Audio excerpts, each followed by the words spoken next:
The rain hammered my windshield like bullets as I sat in my SUV at 1:47 a.m., wrench in hand, wondering why the hell I was fixing a busted alternator in a downpour when any sane person would be asleep. But sanity had been in short supply lately, especially since my wife Brenda had started coming home smelling like expensive cologne that wasn't mine.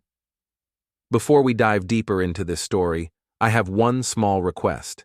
Please subscribe, drop a like, comment, and hit that hype button to boost this channel so more people can discover these incredible Reddit stories. I should mention that I'm Oliver Kane, 42 years old, supply chain analyst for a mid-sized logistics company in what used to be a thriving Rust Belt city. These days, half the storefronts on Main Street are boarded up, and the other half are pawn shops or payday loan places. Not exactly the American dream Brenda had in mind when we got married 15 years ago. The wrench slipped and I barked my knuckles against the engine block. "Snake," I muttered, then froze. Through the rain, I could hear Brenda's voice drifting from our kitchen window. She was on the phone, and her tone was different, softer, the way she used to talk to me back when she actually liked me. "I love you too, Mason," she whispered. Mason, not Oliver. I sat there in the rain, the wrench slick from my scraped knuckles, and felt something cold settle in my chest. Turns out Brenda liked her furniture staged and her men rearranged. Who knew? Our house squatted on Maple Street like a middle-class apology, all beige siding and compromise. The neighbors' windows glowed blue with late-night TV, and somewhere in the distance, a dog was barking at shadows. Normal suburban sounds, the soundtrack to a normal suburban betrayal.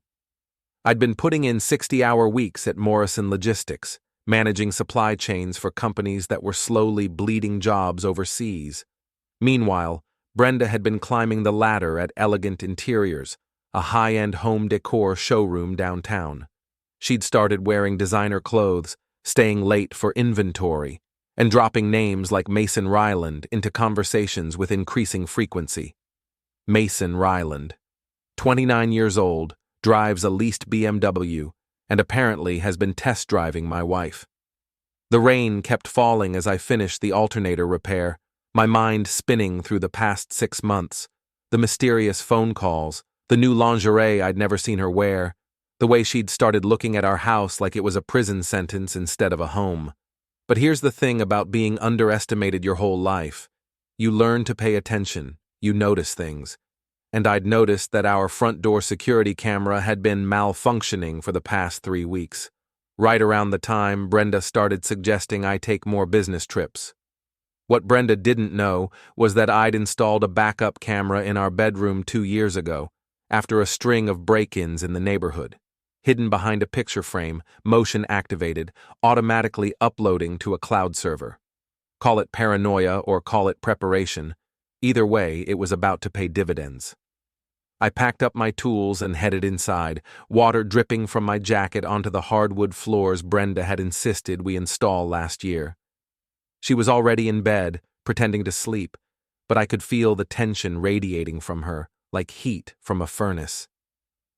"Working late again?" she mumbled without opening her eyes. "Alternator faded," I said. "Fixed it myself. Saved us $200. She made a non-committal sound and rolled away from me. Once upon a time, she would have asked if I was okay, maybe looked at my scraped knuckles with concern. Now she couldn't be bothered to open her eyes.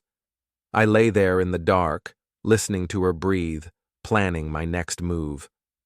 Because here's what Brenda hadn't figured out yet.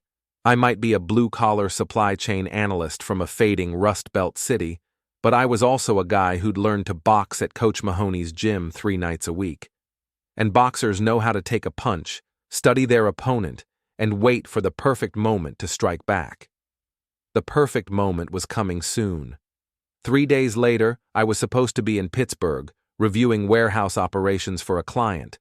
Instead, I was parked 2 blocks from my own house, laptop open, accessing the cloud server that stored our bedroom camera footage.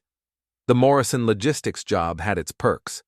I understood supply chains, logistics, and most importantly, I understood how to track things without being detected. Information flow, data management, redundant systems, all skills that translated surprisingly well to catching a cheating wife. I'd told Brenda I'd be gone until Friday. It was Wednesday afternoon, and according to the motion alerts on my phone, our bedroom had been very active around 2 p.m., right about the time Brenda usually took her lunch break. My finger hovered over the play button. Once I watched this footage, there'd be no going back. No more pretending, no more hoping I was wrong, no more comfortable delusions about my marriage. I clicked play. The video quality was excellent. High definition, perfect lighting, crystal clear audio. Brenda had always been photogenic, and apparently that extended to her extracurricular activities. There she was, in our bed, with Mason Ryland's hands all over her. The same bed where we'd made love on our wedding night. The same bed where she'd held me when my father passed away 3 years ago. But that wasn't the worst part. The worst part came 20 minutes later in the footage, when Mason left and Tara Blythe showed up. Tara, Brenda's best friend from work. Tara, who came over for girls' nights and complained about her ex-husband. Tara, who'd been my wife's maid of honor at our wedding. Tara, who was now kissing my wife with considerably more passion than I'd seen from Brenda in months. I sat in my SUV, watching my marriage implode in high definition, and started to laugh. Not because it was funny, it wasn't, but because the sheer audacity of it was almost impressive. My wife wasn't just cheating on me with one person, she was running a full-service operation out of our bedroom. The footage kept rolling. Brenda and Tara talking in hushed tones after their encounter, planning something. I turned up the volume. "He'll never know," Tara was saying. "Oliver's too wrapped up in his little spreadsheets to notice anything." "I know, but I still feel guilty sometimes," Brenda replied. "He's not a bad guy, just boring, predictable." "Boring doesn't pay for designer clothes," Tara said. "Mason's got connections, real money, and I've got plans for both of us." Plans. That was interesting. I saved the footage to 3 separate drives, uploaded copies to 2 different cloud services, and emailed encrypted files to myself at 4 different addresses. In the supply chain business, we call this redundancy. In the revenge business, I was about to call it insurance. My phone buzzed with a text from Brenda. "Miss you, honey. Can't wait for you to come home tomorrow. Love you." I stared at the message for a long time, then typed back, "Miss you too. Coming home early. Surprise." But first, I had a stop to make. Mason Ryland's BMW was parked in the elegant interior's employee lot, gleaming silver under the afternoon sun, leased according to the dealer sticker still in the window. Everything about Mason was leased, borrowed, or financed, including my wife. I walked around the car slowly, admiring the paint job. Beautiful machine. Probably cost more than I made in 6 months. The kind of car that said, "I'm successful, even when you weren't." I pulled out my pocket knife and considered my options. Slashing tires was too obvious, too crude. Keying the paint was amateur hour. But there were other ways to send a message. I popped the hood, amazing how many people don't lock their hoods, and spent 5 minutes making some adjustments to the alternator connection. Nothing permanent, nothing dangerous, just loose enough to cause problems at the most inconvenient moments. Then I left a sticky note on his windshield. "Smile, you're on camera. A friend." Let him think about that for a while. By the time I got home, Brenda had transformed back into the perfect suburban wife. She met me at the door with a kiss that tasted like guilt and expensive lipstick. "You're early," she said, her smile just a little too bright. "How was Pittsburgh?" "Educational," I said. "Learned a lot about logistics, supply and demand, quality control." She laughed, but it sounded forced. "You and your work talk. I'll never understand what you actually do." "I track things," I said. "Make sure everything goes where it's supposed to go. Identify problems in the system, fix inefficiencies." Sounds boring. You'd be surprised how interesting it can get. That night, she made my favorite dinner: meatloaf and mashed potatoes. Comfort food. The kind of meal you make when you're trying to ease a guilty conscience. We ate in relative silence, making small talk about her day at the showroom, my trip to Pittsburgh, the weather. Normal married couple conversation. The kind of mundane exchange that happens in millions of homes every night. Except I knew she'd spent her afternoon screwing her coworker and her best friend in our bed, and she knew I was supposed to be 300 miles away. "I'm tired," she said after dinner. "Long day at work. Think I'll turn in early?" "Good idea," I said. "I'll clean up here." She kissed my forehead and headed upstairs. 20 minutes later, I could hear her on the phone in the bedroom, voice low and urgent. Probably warning Mason and Tara that I was back early, that they needed to be more careful. Too late for careful, I thought, loading the dishwasher. Way too late. Coach Mahoney's gym squatted between a pawn shop and a check-cashing place on the wrong side of downtown, the kind of neighborhood where gentrification hadn't bothered to visit. The neon sign flickered Mahoney's in red letters, half of them burned out, but inside it was exactly what a boxing gym should be. Heavy bags, speed bags, the smell of sweat and leather, and the rhythmic thud of gloves against padding. I'd been coming here 3 nights a week for 2 years, ever since my doctor told me I needed to find a way to manage stress. Turned out punching things was excellent therapy. "You're hitting like you're pissed at the bag," Coach said, watching me work the heavy bag.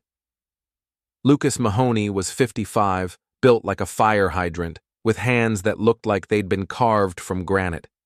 He'd fought professionally in the 80s, owned the gym for 20 years, and had a talent for reading people's problems in their punches. "Maybe I am pissed," I said, throwing a combination that made the bag jump. "Want to talk about it?" I stopped punching and pulled off my gloves. "My wife's cheating on me." Coach nodded like I'd just told him it was raining. "Figured it was something like that. You've been hitting different lately, angrier, more focused. What would you do?" "Me? I'd probably end up in jail." He grinned. "But you're smarter than me. You'll figure out something better." "Such as?" "Don't just take the punch," he said. "Throw a few back." That night, I filed for divorce. Not the dramatic confrontation Brenda was probably expecting. No shouting, no accusations, no tearful demands for explanations. Just a visit to Jennifer Walsh, the best divorce attorney in the county, with a retainer check and 3 thumb drives full of high-definition evidence. "This is quite comprehensive," Jennifer said, reviewing the footage on her laptop. She was 40-something, sharp as a razor, with a reputation for taking cheating spouses to the cleaners. "Your wife and her associates were remarkably indiscreet." "They thought I was predictable," I said. "Boring. Too wrapped up in spreadsheets to notice anything." "Their mistake. With evidence like this, we can file on grounds of adultery. Ohio's not a no-fault state, so this matters. We can protect your assets, secure favorable terms, and make sure she doesn't walk away with half of everything you've worked for." "What about alimony?" Jennifer smiled. It wasn't a pleasant expression. "With this footage? She'll be lucky if she doesn't owe you money." I left her office feeling lighter than I had in months. The legal machinery was in motion. Bank accounts were being secured. Assets were being protected. All very civilized, very professional. Brenda had no idea what was coming. The papers were served Thursday morning while she was at work.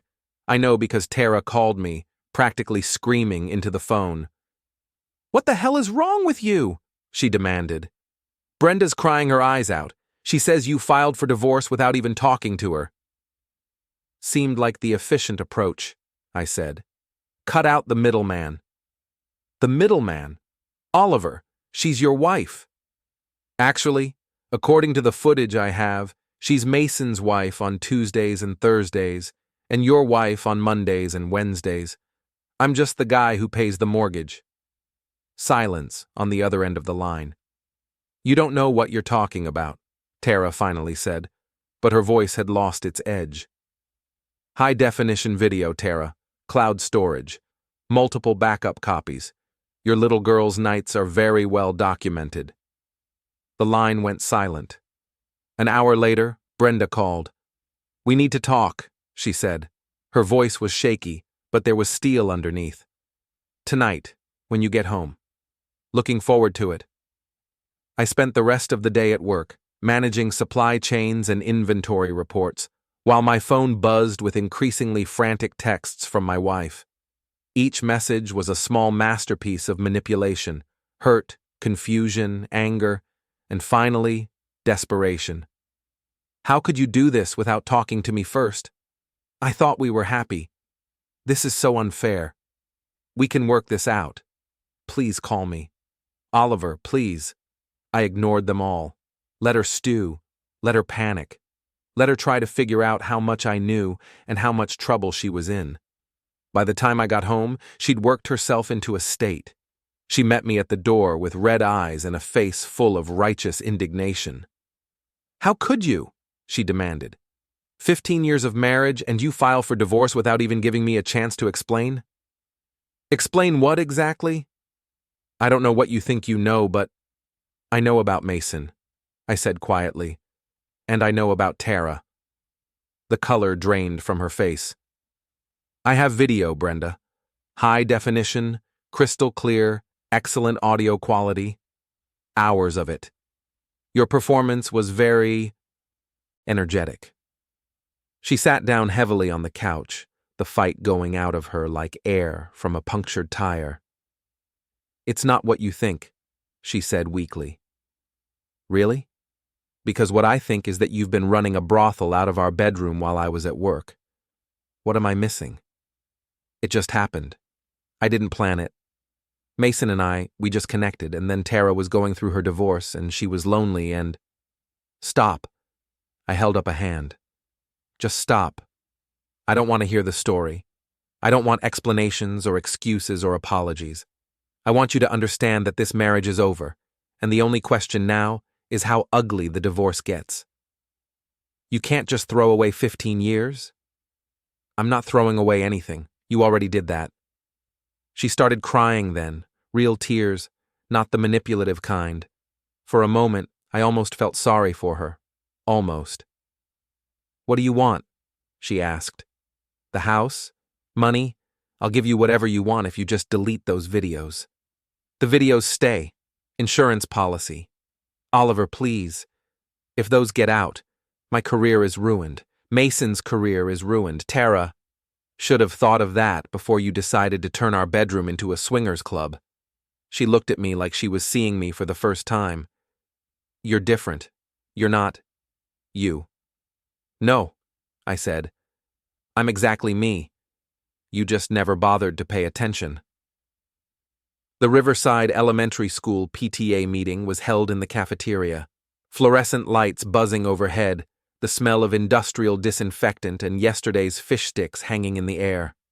47 parents sat in plastic chairs, pretending to care about budget allocations and playground equipment, while actually gossiping about whose marriage was falling apart this week. Brenda was there, of course, sitting in the front row with her PTA president smile firmly in place. She'd spent the past week trying to control the narrative, telling anyone who'd listen that we were having communication issues and working things out with a counselor. Mason was there too, lurking in the back, probably hoping to catch Brenda after the meeting. He'd been driving a rental car since his BMW had mysteriously started breaking down every few days. Amazing how a loose alternator connection could cause so many problems. I sat in the middle of the room, laptop bag at my feet, waiting for my moment. Next item on the agenda, announced Patricia Morrison, the PTA president, is the proposal for new audio-visual equipment in the classrooms. Oliver Kane from the Technology Committee has a presentation. I stood up, opened my laptop, and connected it to the projector. Thank you, Patricia. I've put together a short video demonstration showing the quality difference between our current equipment and the proposed upgrades. The lights dimmed. The projector hummed to life. And there, in glorious high definition on the cafeteria wall, was my bedroom. I let it run for exactly 10 seconds. Just long enough for everyone to see Brenda and Mason in a compromising position, just long enough for the gasps and whispers to start, just long enough for Brenda to scream, "Stop!" from the front row. Then I calmly disconnected the laptop. "As you can see," I said into the stunned silence, "the image quality is quite impressive. Crystal clear detail, excellent color reproduction. I think this new equipment would be a valuable investment in our children's education." The room exploded. Parents were talking over each other, pointing, staring at Brenda, who had gone white as a sheet. Mason had disappeared entirely, probably sprinted for the parking lot the moment he saw himself on screen. Patricia Morrison was banging her gavel, trying to restore order. "Meeting adjourned! Everyone please!" But nobody was listening to her. They were all looking at Brenda, who was sitting frozen in her chair like a deer in headlights. I packed up my laptop and walked out, leaving my wife to face the music alone. The video went viral by morning. Not the explicit footage. I wasn't stupid enough to distribute actual pornography. But someone had recorded my presentation on their phone, and within hours it was bouncing around social media with captions like "PTA meeting gone wrong" and "worst PowerPoint ever." Local news picked it up. The morning radio shows were having a field day. Brenda's phone was ringing nonstop with reporters wanting comments about the Riverside Elementary scandal. She called me at work, sobbing. "My boss wants to see me," she said. "The whole company knows. Everyone's laughing at me. How could you do this?" "Do what?" "I gave a presentation about audio-visual equipment, very educational. You humiliated me in front of everyone." "No, Brenda, you humiliated yourself. I just provided the documentation." "I'll lose my job." "Maybe you should have thought about that before you started screwing your coworker." The line went quiet, except for her crying. "This isn't over," she finally said. "You can't destroy my life and just walk away. Watch me." But she was right about one thing. It wasn't over. Because that afternoon, I got a call from my best friend, Mike Stevens. "Hey man, I heard about you and Brenda," he said. "Rough situation." Mike and I had been friends since college. He was the best man at my wedding, godfather to our kids, the guy I called when I needed help moving furniture or wanted to complain about work. If anyone should have been in my corner, it was Mike. "Yeah, it's been a hell of a week," I said. "Listen, I know this is awkward, but Sarah and I have been talking, and we think maybe you should get some help. Professional help. What you did at that PTA meeting. That's not normal, Oliver. That's not healthy." I felt something cold settle in my chest. "What are you saying?" "I'm saying maybe Brenda has a point. Maybe there are two sides to this story. Maybe you're not handling this divorce as well as you think you are." "Two sides?" "Mike, she was cheating on me with multiple people. In our bed. I have video evidence." I know. And that sucks, man. But posting revenge porn at a school meeting, in front of kids' parents, that's crossing a line. It wasn't revenge porn. It was 10 seconds of... It was humiliating your wife in public, and now it's all over the internet. Sarah thinks you've had some kind of breakdown. Sarah, Mike's wife, Brenda's friend. "Let me guess," I said. "Sarah's been talking to Brenda. She's worried about her. We all are. Brenda says you've been acting strange for weeks, paranoid, installing cameras, following her, making threats." "Following her? Making threats? Mike, what the hell are you talking about?"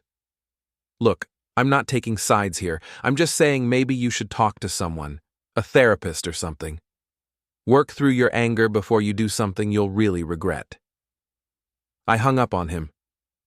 20 minutes later, my phone rang again. This time it was Dave Chen, another old friend.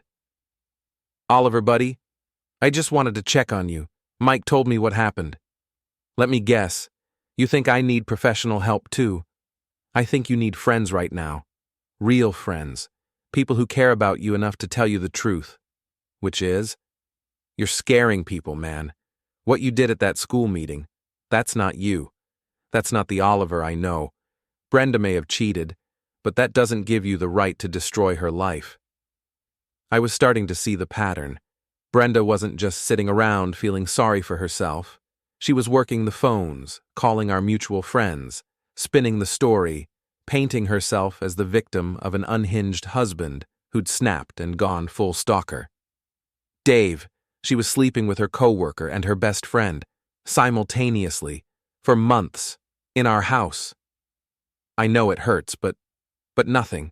She betrayed our marriage, and now she's trying to make me look like the bad guy. Maybe you both made mistakes. Both? What mistakes did I make, Dave? Working 60 hours a week to pay for her designer clothes?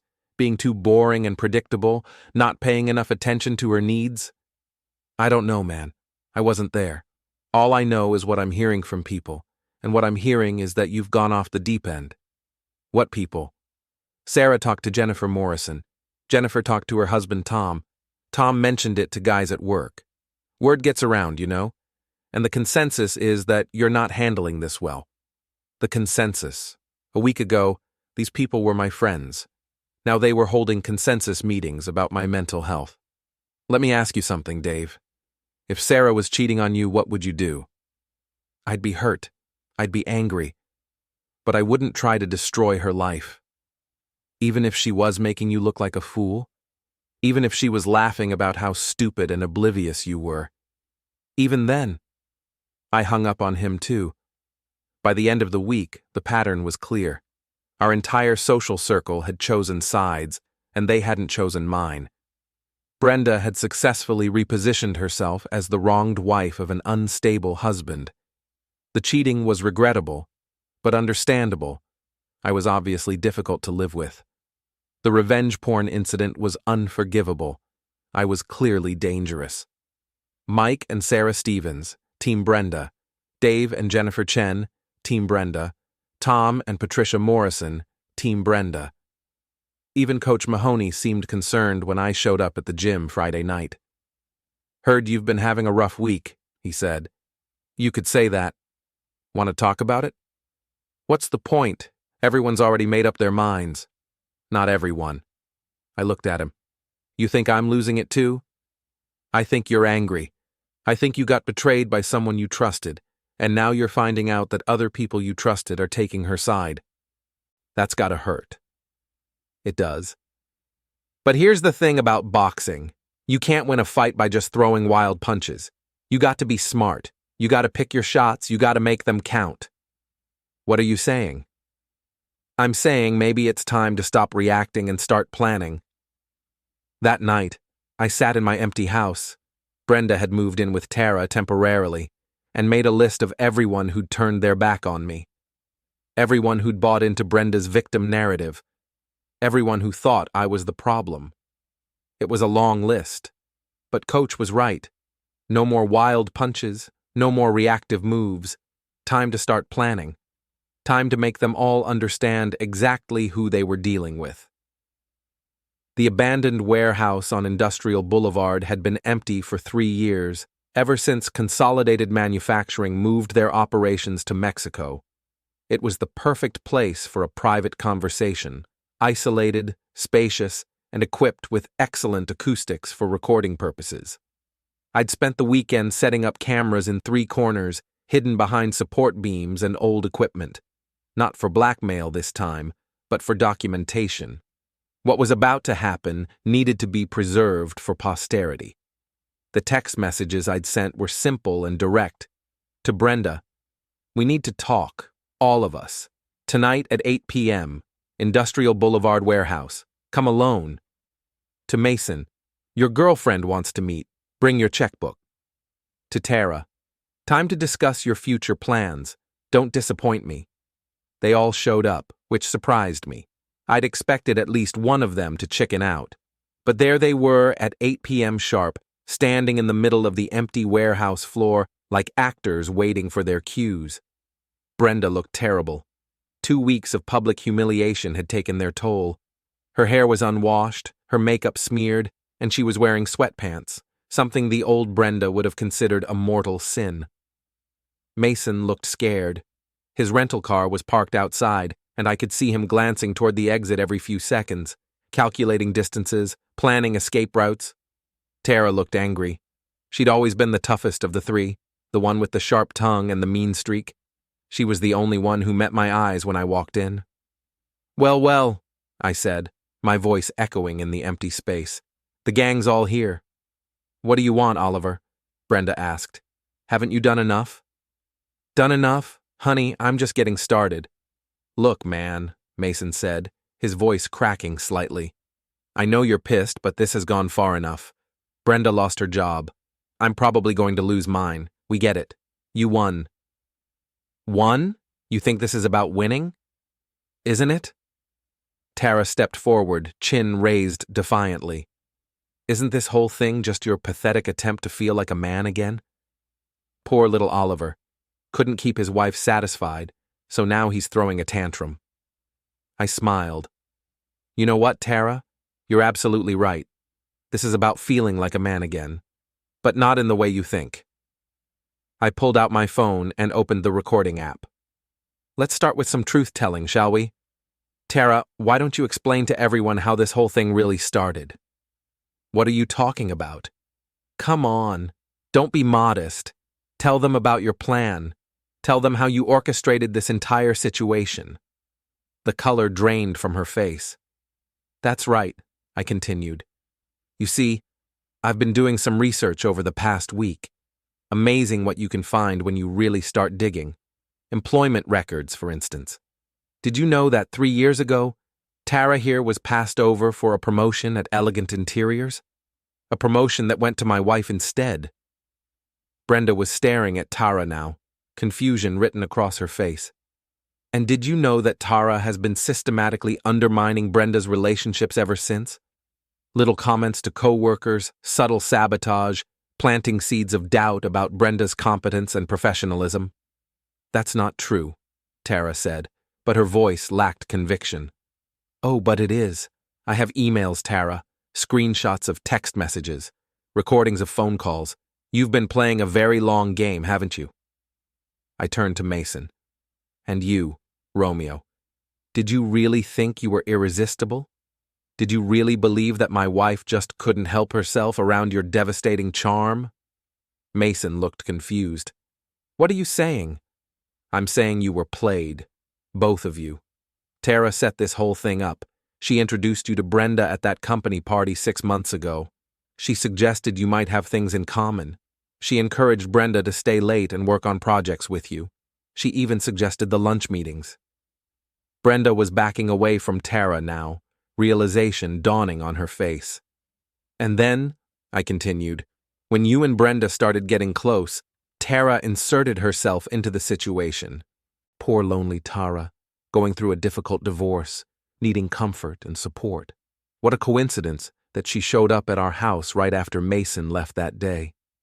"You're crazy," Tara said, but she was looking around the warehouse now, probably wondering if there were other exits she'd missed. "Am I? Let's see what you think about this." I pulled out a small digital recorder and pressed play. Tara's voice filled the warehouse, crystal clear. "The plan is working perfectly. Brenda's completely hooked on Mason, and she trusts me completely. Oliver's so wrapped up in his boring little job that he has no idea what's happening. By the time I'm done, Brenda will lose everything, her husband, her job, her reputation, and I'll be there to pick up the pieces." The recording continued. "Mason's just a tool.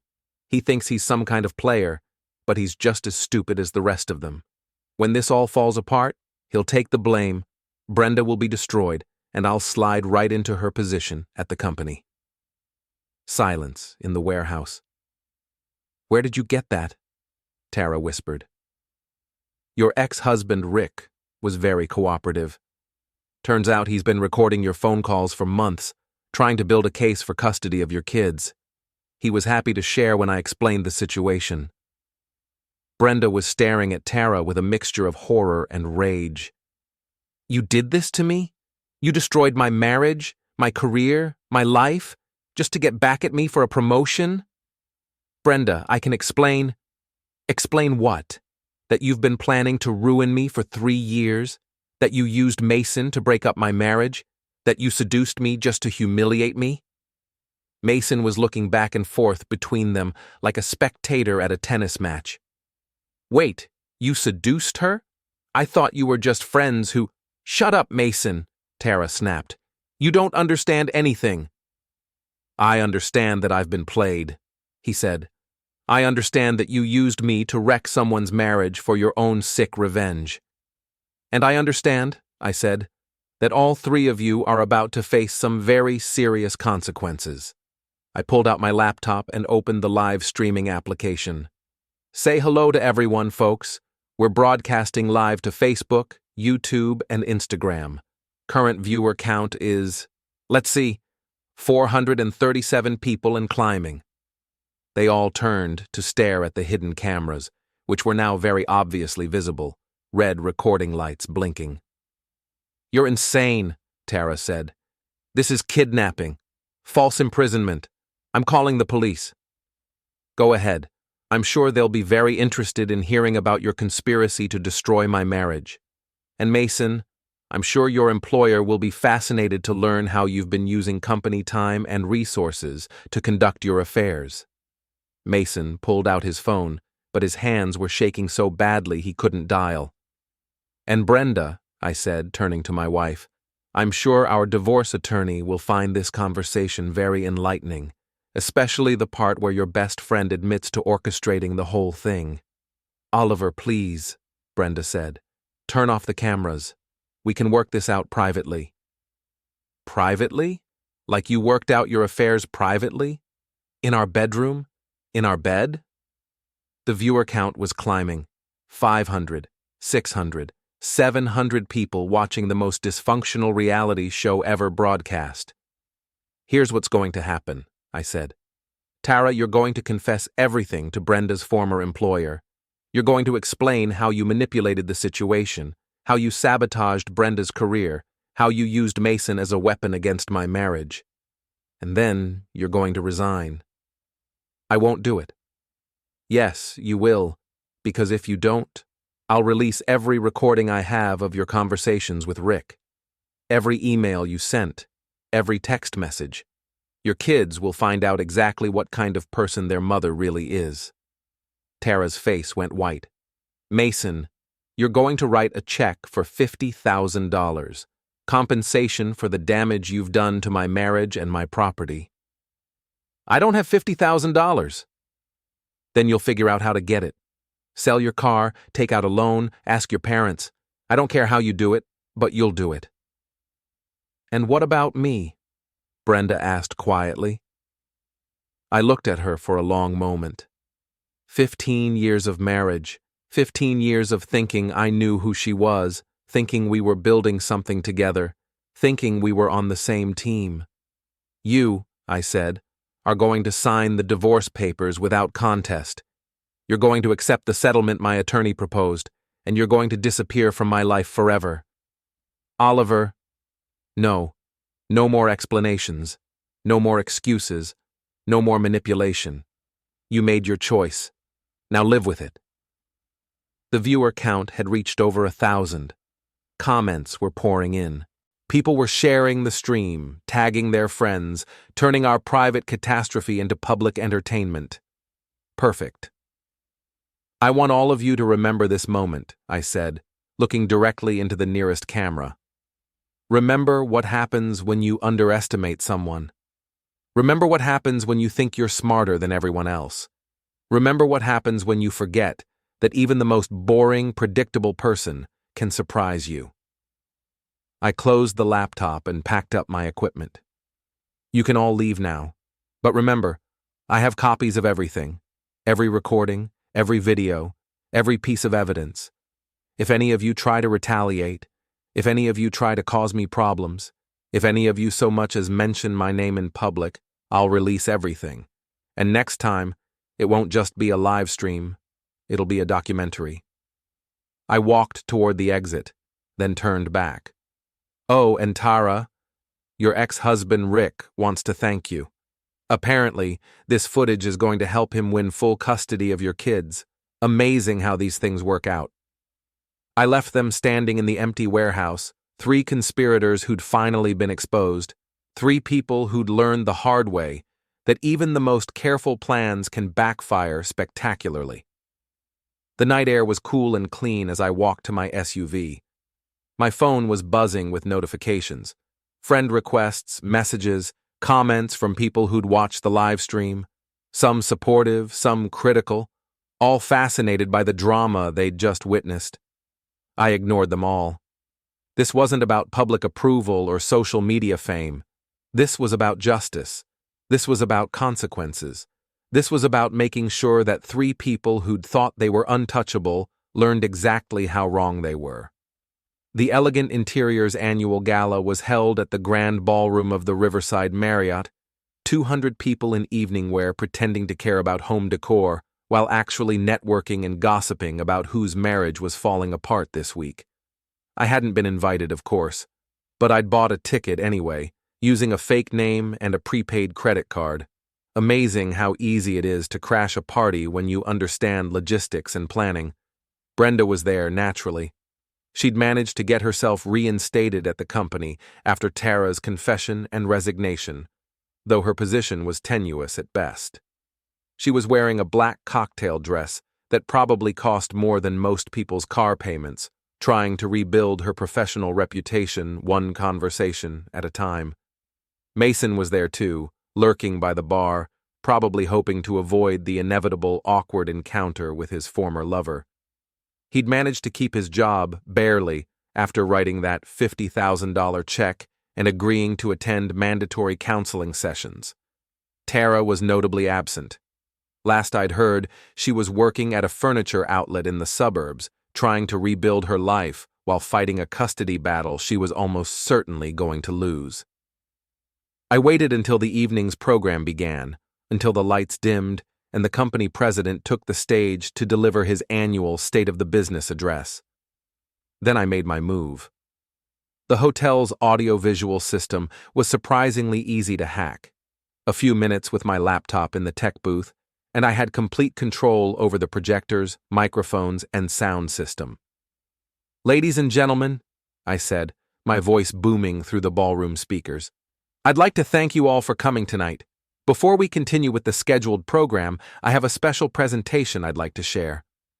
The lights came up, and there I was on stage, laptop open, wireless microphone in hand, 200 people staring at me in confusion and growing alarm.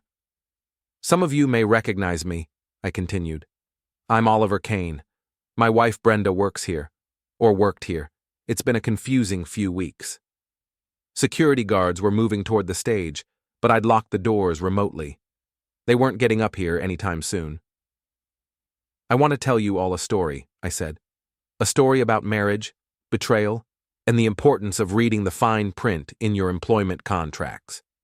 The projector screen behind me lit up with a high-definition image of Elegant Interiors Employee Handbook, specifically the section on professional conduct and workplace relationships. "According to your company policy," I read aloud, "employees are prohibited from engaging in romantic relationships that could create conflicts of interest, compromise professional judgment, or create a hostile work environment." I clicked to the next slide. Security footage from the Elegant Interiors parking lot, showing Brenda and Mason in what could generously be called a compromising position. "This footage was taken 6 months ago in your employee parking lot, during business hours, using company property." Gasps from the audience. I could see Brenda at table 12, her face white as her napkin. "But that's not the interesting part," I continued. "The interesting part is what happened next." The screen filled with email printouts, text message screenshots, and phone records. What happened next was a conspiracy. A deliberate, calculated plan to destroy my marriage and advance certain people's careers at the expense of others. I clicked through the evidence methodically, professionally, like the supply chain analyst I was. Every document time-stamped, every communication verified, every connection clearly established. Tara Blythe, former employee, orchestrated this entire situation as revenge for being passed over for a promotion 3 years ago. Mason Ryland, current employee, was used as a weapon to destroy my marriage. And Brenda Kane, current employee, was both victim and willing participant in a scheme that violated numerous company policies and professional ethics guidelines. The room was silent, except for the hum of the air conditioning and the clicking of my laptop keys. "Now, I know what you're thinking," I said. "This is a private matter, personal drama, none of our business." I clicked to the next slide. Financial records. But it became your business when company resources were used to facilitate the affair. Company computers for personal emails, company phones for personal calls, company time for personal meetings, company property for personal activities. More gasps. Someone was trying to call security, but the cell phone jammers I'd installed were working perfectly. And it became your business when the conspiracy expanded to include industrial sabotage, professional undermining, and deliberate damage to the company's reputation and client relationships. The evidence kept coming. Tara's emails to competitors sharing proprietary information, Mason's misuse of client accounts to fund his lifestyle, Brenda's falsified expense reports and padded invoices. Ladies and gentlemen, you haven't just been witnessing a sordid office affair. You've been witnessing corporate fraud, embezzlement, and conspiracy. I could see people at the tables pulling out their phones, trying to record, trying to call for help, trying to process what they were seeing. But here's the best part, I said, advancing to the final slide. Here's the part that makes this whole story worth telling. The screen filled with a single document, a purchase agreement. As of yesterday morning, I am the majority shareholder of Elegant Interiors. 51% ownership acquired through a series of strategic purchases over the past month. The room erupted. People were standing, shouting, pointing at the screen. The company president was trying to get to the microphone, but I'd locked him out of the sound system. "Which means," I continued, my voice cutting through the chaos, "that effective immediately, I am restructuring this company. Mason Ryland, you're fired. Brenda Kane, you're fired. Anyone who knew about this conspiracy and failed to report it, you're fired." I closed the laptop and looked out at the crowd. To everyone else, congratulations. You now work for someone who actually understands the value of loyalty, integrity, and professional conduct. Your new employee handbook will be distributed Monday morning. Your new management team will be announced by the end of the week. And your new company culture will be based on the radical concept that actions have consequences. The security guards had finally broken through the doors and were rushing the stage, but I was already walking toward the emergency exit. "Oh, and one more thing," I said into the wireless microphone as I reached the door. "The video of this entire evening has been automatically uploaded to YouTube, Facebook, and the company's official website. Enjoy explaining this to your clients." I dropped the microphone and walked out into the cool night air, leaving behind 200 people who'd just witnessed the most spectacular corporate takeover in the city's history.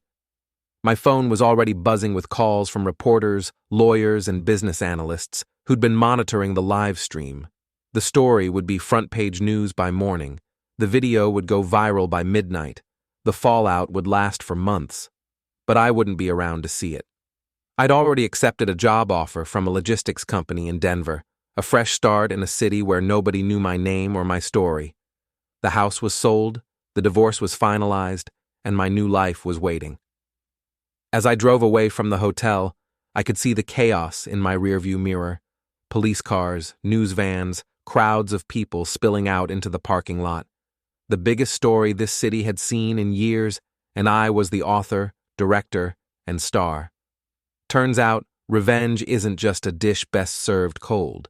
It's best served live, in high definition, with everyone watching.